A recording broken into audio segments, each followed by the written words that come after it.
Nos acompaña en este segundo tramo de Sin Distancias la profesora en Ciencias Políticas y Sociología de la Universidad Nacional de Educación a Distancia, Teresa Jurado Guerrero, que desde hace algunos años, además de esta labor docente, viene desarrollando una amplia actividad investigadora. De hecho, integra la plantilla del equipo internacional del proyecto Transparent y es autora de numerosos estudios. El último de ellos analiza los diferentes tipos de maternidad en España y las implicaciones de convertirse en madres primerizas. Profesora Jurado, bienvenida y gracias por acudir a esta cita. Hola, gracias a vosotras. Estoy encantada de volver aquí. Bueno, ¿cómo ser madre primeriza y diferentes tipos de maternidades en España? Este es el tema que nos trae hoy la profesora Jurado, como decíamos. ¿De qué trata exactamente este estudio? Bueno, trata de parejas en las que ambos trabajan, de 2 ingresos, que están a punto de tener el primer hijo. Entonces les entrevistamos cuando están embarazados, esperando el primer hijo, esto fue en el 2011, y después les hemos entrevistado otra vez cuando la niña ya tiene 1 año y medio, 2 años más o menos, y son 58 parejas que hemos entrevistado en 4 ciudades, en Pamplona, en Barcelona, Madrid y Sevilla. ¿Y cómo han realizado este estudio? ¿Cuáles son los criterios que han barajado de importancia para realizarlo? Pues nosotros lo que teníamos interés en ver este grupo de parejas, porque cada vez más en España dominan las parejas de 2 ingresos, incluso las mujeres cuando tienen hijos suelen seguir trabajando, no es como antes que se dejaba el empleo, y entonces sabemos que hay muchas dificultades para conciliar empleo y familia y nos interesaba ver un poco cómo se organizan. Pero lo que voy a presentar hoy aquí es sobre todo entender cómo se convierte una mujer en madre, cómo lo vive y cómo compagina ambas cosas, el ser madre con seguir siendo trabajadora. Bien, ¿y hay diferencias en cómo las madres practican y viven la lactancia? Sí, bueno, para ser madre yo creo que hay que tener en cuenta que influye tanto lo que tú quieres ser, tus preferencias, también tus posibilidades laborales y también la situación de tu pareja, de tu marido. Aquí tenemos también parejas que no están casadas, de tu compañero, y las actitudes de él también. Pero, por supuesto, también la biología y cómo es el niño influye, ¿vale? Tenemos algunas parejas pues, que tienen niños con alergias, otros con síndrome de Down. Todo esto influye, pero nosotros lo que hemos analizado son sobre todo 3 aspectos. Es decir, cómo se vive ese primer periodo de la lactancia, cómo se ve el papel del padre y después cómo es la orientación frente al empleo. Entonces, en cuanto a la lactancia, es curioso porque hay 2 grupos, ¿no? Hay aquellas mujeres que dan el pecho muy poco tiempo o incluso no lo dan, menos de 6 meses, y aquellas que lo dan 6 meses o incluso más tiempo. Entonces, el primer grupo, bueno, pues tenemos a madres que no dan el pecho, a lo mejor por problemas de salud, algunas porque regresan muy pronto al empleo, otros porque el niño tiene poco peso y tienen falta de leche, pero todas, desde el principio, ya cuando les entrevistamos durante el embarazo, sienten que dar el pecho es lo más importante porque se lo dice el pediatra, se lo dice la matrona, lo leen en las revistas, es decir, hay una norma social que marca que lo mejor es dar el pecho a demanda y al menos durante 6 meses. Entonces, este primer grupo de mujeres que solamente pudieron dar el pecho unos pocos meses, tenemos algunas que tienen unos sentimientos de culpa enormes y un desasosiego, y quiero aquí leer lo que cuenta una de ellas, Nerea, que le dio a su hija el pecho solamente hasta los 3 meses, y dice: pues eso, es ahora que todo el mundo tiene una obsesión por la liga de la leche y no sé qué y todo esto. Además es que te presionan, porque yo el primer día que fui a la enfermera y le dije lo que me pasaba y que pensaba meterle biberón, aparte porque me iba a poner a trabajar, no, tú dale leche materna, todo lo que puedas. Ya, pero es que no puedo, insiste. Es que te hace sentir casi culpable de que no tengas leche, que no pasa nada, porque llega un momento en que te llegas casi a convencer y luego dices que no pasa nada, que no soy menos madre por eso. Pero al principio, pues igual estás ahí más sensible y te insisten. Ponle el pecho, ponle no sé qué, ponte así, y te meten un poco de presión en eso, ¿no? en el tema de la leche materna y dices, bueno, yo no soy menos madre porque le dé biberón, ¿no? Luego hablas con otras madres que desde el principio han decidido no dar por circunstancias, que se toman una pastilla y dices, joder, es que no son menos madre por eso, son igual de madres. Entonces vemos de todas formas, hay estadísticas, porque esto es un estudio cualitativo, que tengo que destacarlo de nuevo, este estudio Transparent es un estudio de 58 parejas nada más, donde predominan las de clase media, aunque también hay algunas de clase trabajadora, pero si vemos datos representativos, vemos que realmente hay más del 30% de mujeres que no dan el pecho a los 6 semanas de vida del niño. Y después tenemos que a los 6 meses de vida del niño, solamente el 30% de las mujeres españolas sigue dando el pecho. Es decir, tenemos esa idea de que la lactancia es una cosa universal y que todo el mundo lo da, y eso es falso, No lo es. ¿vale? Pero sí hay una gran presión. Entonces, después tenemos el grupo más numeroso, que es el que han dado 6 meses o más tiempo. ¿Cómo vive este segundo y mayoritario grupo, no? Sería este tiempo de lactancia materna. ¿Ellos cómo lo viven? Pues mira, hay diferentes formas de vivirlo. Por un lado están las que lo ven como algo normal, sin recuerdos ni emociones ni positivas ni negativas, sino algo que se hizo bien. Yo no tenía hubo mayor leche problema, y aproveché. Tenía leche y lo di hasta que me puse a trabajar. Y después hay algunas madres que hablan mucho de que fue un momento muy feliz, de gran plenitud, como por ejemplo Sara, que dice: le he dado pecho hasta los 13 meses, no exclusivamente, lógicamente, pero yo le he dado pecho hasta los 13 meses. De hecho, me da muchísima pena no darle el pecho ahora. O sea, para mí era algo tan bonito, tan íntimo, tan especial con mi hija, que a ella le encantaba, que es que lo que le decía a todo el mundo, ella comía cuando ya pasó sus 6 meses, sus 9 meses, ella iba comiendo su biberón, sus cereales, su tal, pero luego siempre era como el postre. Entonces, puede ser muy importante ese momento, y también puede ser muy importante cuando una madre se vuelve a incorporar al trabajo, que siga dando 1 o 2 tomas, por ejemplo, por la noche. Este es el caso de otra madre. Esto resulta gratificante para muchas madres. Sí, muy importante. Como que vuelven a recrear ese vínculo que tuvieron los primeros meses. Y entonces, por ejemplo, una madre que tiene un empleo profesional a tiempo completo, con una jornada partida y larga, cuando vuelve de trabajar por la tarde-noche, amamanta a su hija de 16 meses, y mientras que el resto del día no la ve apenas, porque ella va a una escuela infantil, y después su padre ha pedido reducción de jornada y cuida de ella. Y después, lo que sí es importante en el tema de lactancia es que hay algunas madres que creen que esto marca una diferencia con el padre. Bien, ¿cómo perciben las madres el papel del padre en los cuidados de los hijos de 1 año y medio más o menos? Hay madres que perciben al padre como cuidador implicado y corresponsable, o ya empezamos con esas diferencias de es que no me ayuda, es que a veces hasta es un lastre? ¿Qué dicen las madres? Bueno, es que las madres algunas también piensan que los padres no pueden cuidar igual que ellas. Es lo que estaba diciendo con respecto a la lactancia, ¿no? Hay madres que piensan que hay un vínculo especial entre la criatura y ella, que se genera bien por el embarazo o por la lactancia, y que lo ven que marca una diferencia con el vínculo que puede crear un padre con el bebé. Hablamos de vínculo afectivo, lógicamente. Sí, afectivo, eso es. O el apego también. Karina, por ejemplo, dice: yo creo que en esos primeros meses sí que, aunque el padre esté ahí y todo, la intuición natural la tiene la madre, y las pistas las tiene la madre, y el padre ejecuta lo que se le dice, pero es la madre la que idea. ¿Tú has percibido esto, no? Durante tu experiencia, preguntamos nosotras. Karina: hombre, sí, y lo sigo percibiendo. O sea, al final, aunque haya colaboración, aunque haya compartir, el peso de la idea de lo que hay que hacer, de cómo hacerlo, yo creo que de nosotras lo tenemos de una manera que va unida a la maternidad y al útero. Y no sé, a mí me parece que ella tiene mucho más, le necesita el niño mucho más a ella que a él.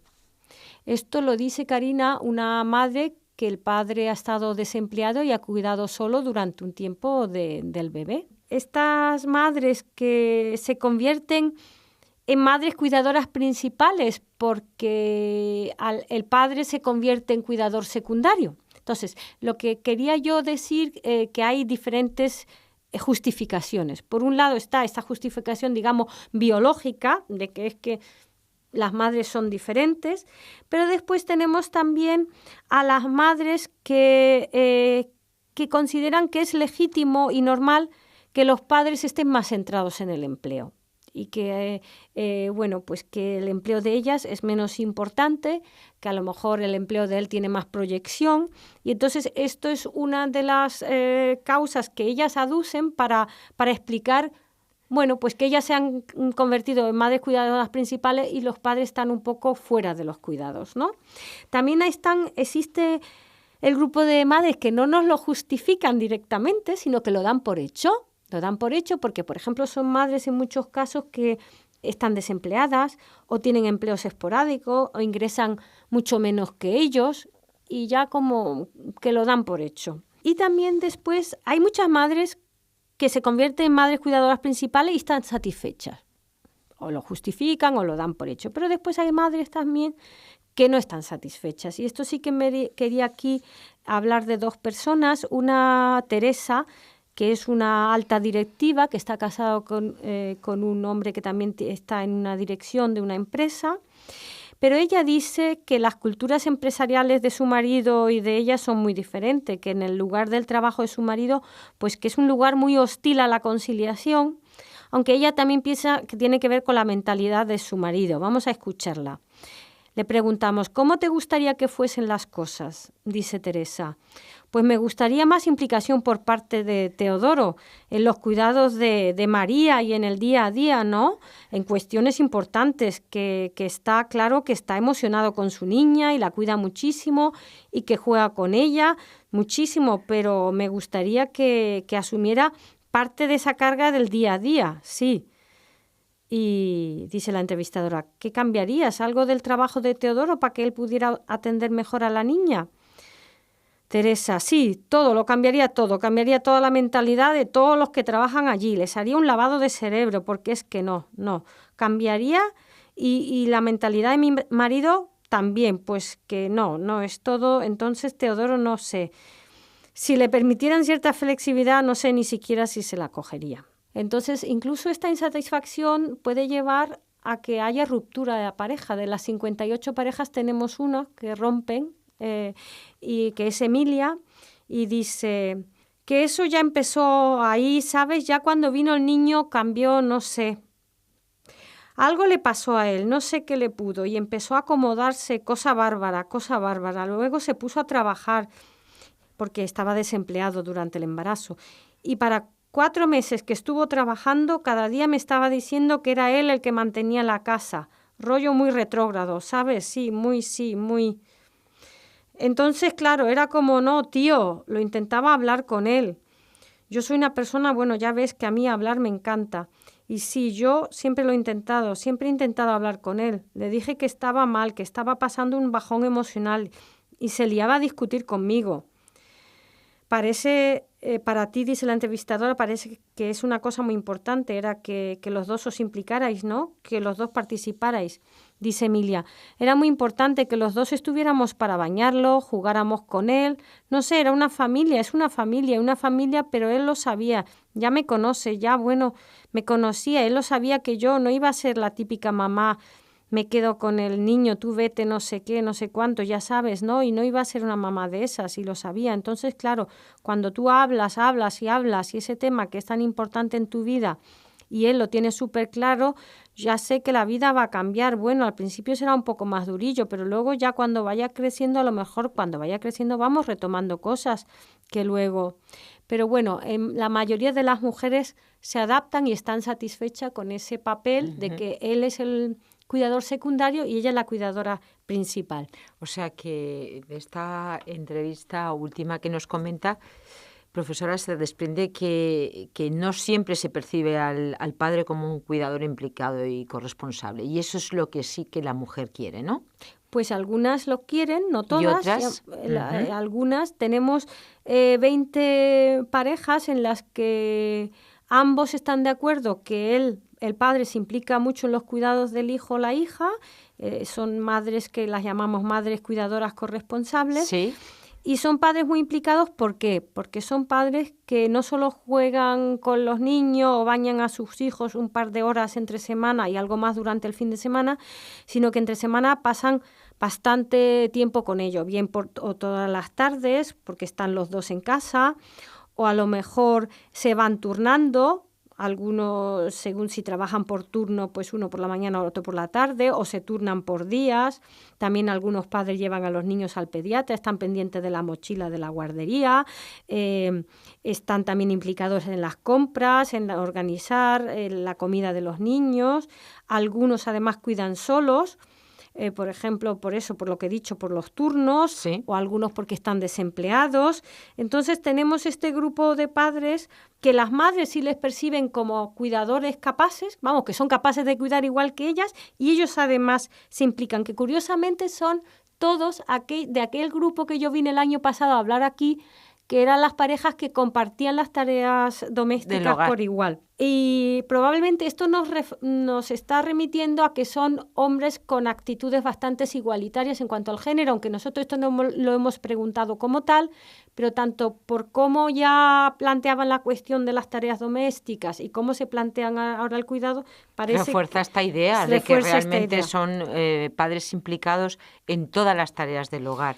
Y respecto al empleo, profesora Jurado, ¿conlleva la maternidad un cambio en la orientación del trabajo? ¿Y cómo son las madres que no cambian su orientación al empleo y cómo consiguen también conciliar cuidado y empleo? Tema altamente complicado. A ver, todas las madres de alguna manera cambian un poco su orientación al empleo, pero sí hemos descubierto que hay dos grupos. Aquellas que claramente dicen que el empleo ahora pasa a un segundo lugar en el orden de sus preferencias, y aquellas que lo mantienen en el mismo lugar, aunque también quieren ser buenas madres y cuidar. Entonces, hay que decir aquí una cosa importante, es que de las 58 parejas, en 47 de las parejas los niños están yendo a una escuela infantil, ¿vale? Esto es muy importante para ver un poco cómo funciona la conciliación. Tenemos el grupo de mujeres, de madres, en el que el empleo pasa a un segundo lugar. ¿Por qué? Porque ya antes de... ¿eso qué significa? Significa que reducen su jornada de forma bastante importante o cambian de empleo. Algunas también se quedan desempleadas y de momento no buscan otro empleo nuevo. O algunas, aunque no pueden reducir su empleo, si hubiesen podido, si su marido no estuviera desempleado, por ejemplo, pues a lo mejor hubieran dejado de trabajar durante un tiempo. ¿Y ellas qué dicen? Pues dicen ya que algunas ya antes de tener el niño, ya durante el embarazo, incluso anteriormente, ya redujeron un poco sus expectativas en el empleo, ya hicieron algunos cambios, algunas renuncias, etcétera, ¿no? Y otras, en vista de que trabajaban en empleos complicados para conciliar, pues a lo mejor ya vieron que iba a ser difícil. Por ejemplo, el caso de Amaya, que pidió reducción de jornada, pero al final acabó que la echaron del trabajo. O, por ejemplo, el caso de Delia, que dice que el trabajo es muy importante para ella, pero que había optado por reducir la jornada porque su pareja y ellas tenían unas jornadas laborales larguísimas, él no estaba dispuesto a reducir la suya, y entonces, aunque ella lamentaba el freno en la progresión laboral, a raíz de reducir la jornada, bueno, pues priorizaba el cuidado de su hijo. Eso es. Y después tenemos algunas también que dicen que han llegado al tope laboral, que por lo tanto, bueno, tampoco es tan grave dedicarse ahora al cuidado de los niños. Y tenemos también algunas que a raíz de la crisis, pues el empleo ha empeorado mucho y entonces tampoco les importa tanto dedicarse más al cuidado de los niños.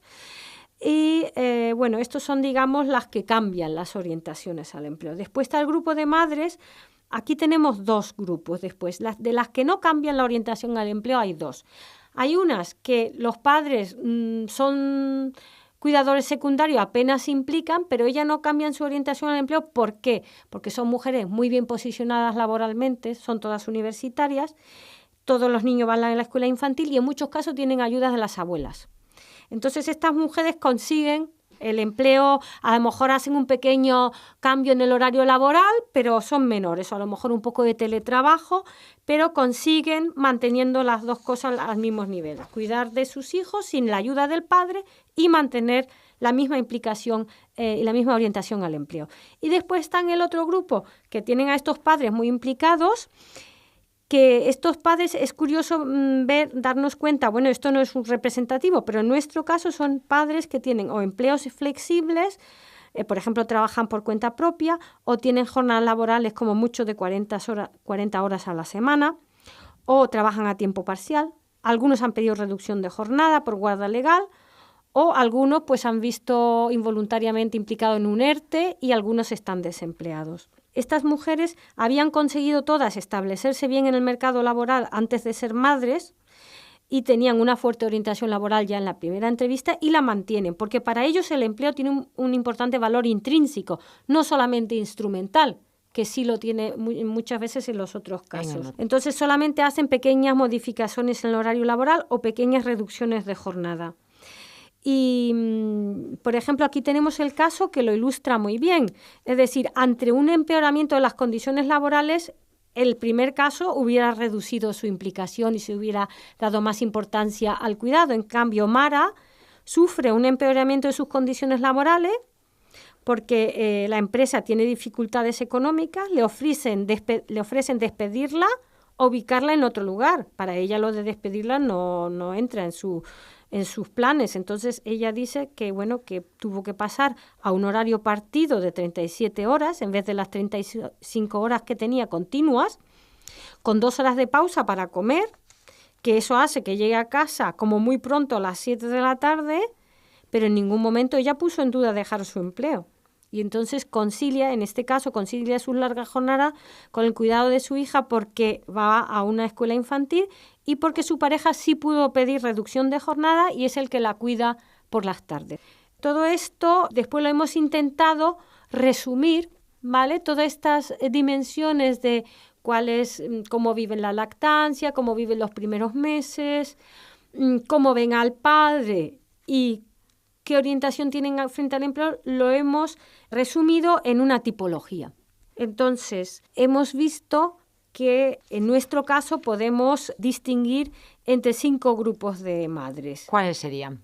En primer lugar están las madres, que he dicho antes, las madres cuidadoras principales, que las llamamos madres cuidadoras convencidas, que son 25 casos, porque para ellas el empleo ha pasado a un segundo plano, comparado con cuidar a su hijo, y el padre se percibe como cuidador secundario. Lo justifican o bien en términos biológicos, como ya hemos dicho antes, o que el padre no sabe cuidar igual que una madre, aunque sea por otros motivos. También a veces lo justifican, eso no lo he mencionado antes suficientemente, con respecto a que tienen diferentes personalidades, caracteres, aunque curiosamente esto se suele solapar con los estereotipos de género. Es decir, el padre es el que juega con la criatura y la madre es más la que se ocupa de los cuidados básicos. Y muchas de ellas dan simplemente por hecho que hay una especialización del trabajo. Ese es entonces el grupo Madres Cuidadoras Convencidas. Después tenemos el grupo de Madres Cuidadoras Conciliadoras, que son 8 casos. Para ellas el empleo no ha pasado a un segundo lugar, aunque sus parejas ejerzan de padres cuidadores secundarios, porque ellas consiguen conciliar su empleo y el cuidado sin tener que hacer mayores renuncias laborales ni cambiar su orientación laboral. Aunque sí, esto no lo he hablado antes tampoco sobre ello, sí aceptan realizar renuncias en las actividades de ocio.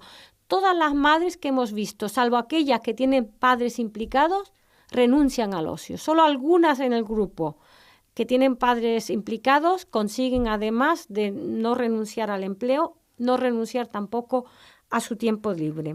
Lo que nuestra investigación muestra es que esto no es necesidad. No lo es. Que es posible hacerlo de otra forma, porque claro. Hay un grupo que son 17 mujeres, que son las que perciben a los padres igual de capaces de cuidar que ellas. Y delegan. Ajá. Sus parejas además se implican mucho en los cuidados. Algunos incluso de forma corresponsable, que eso sí que ya es más difícil, porque no es solamente hacer, sino pensar, organizar, acordarse. Ese es el equilibrio perfecto. Esos son pocos, la verdad. Y la orientación laboral de estas madres sigue siendo muy fuerte. ellas consiguen trabajar como antes, de la misma forma, y las llamamos madres cuidadoras corresponsables. Estos 3 grupos son las madres que de alguna manera vemos que entre lo que sienten y lo que hacen hay coherencia. Pero hay una minoría de madres que vemos en la entrevista que están llenas de ambivalencias.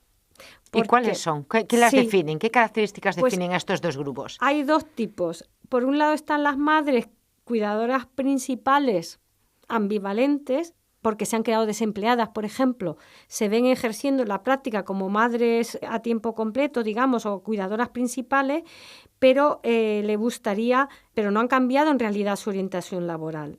Han perdido su empleo, han reducido muchas sus horas, pero hay una tensión ahí, porque ellas en realidad lo que hubieran preferido es seguir trabajando o encontrar por fin otra vez un empleo. O sea, que les produce frustración. Esto le produce frustración y es lo que llamamos entonces madres cuidadoras principales ambivalentes. Y después está el contrario, la otra cara de la moneda. Las madres que siguen trabajando a tiempo completo, que digamos serían madres cuidadoras corresponsables, que además los hombres se implican mucho, no han cambiado su orientación laboral, pero claro, ante la presión cultural y de las referentes de que es muy importante estar con el niño muchas horas y cuidarle, y son mujeres que normalmente están fuera de casa muchas horas, pues sienten ese sentimiento de culpa de que no están siendo madres como deberían ser. Muchas veces también son madres que tienen unos ideales de cuidados muy altos.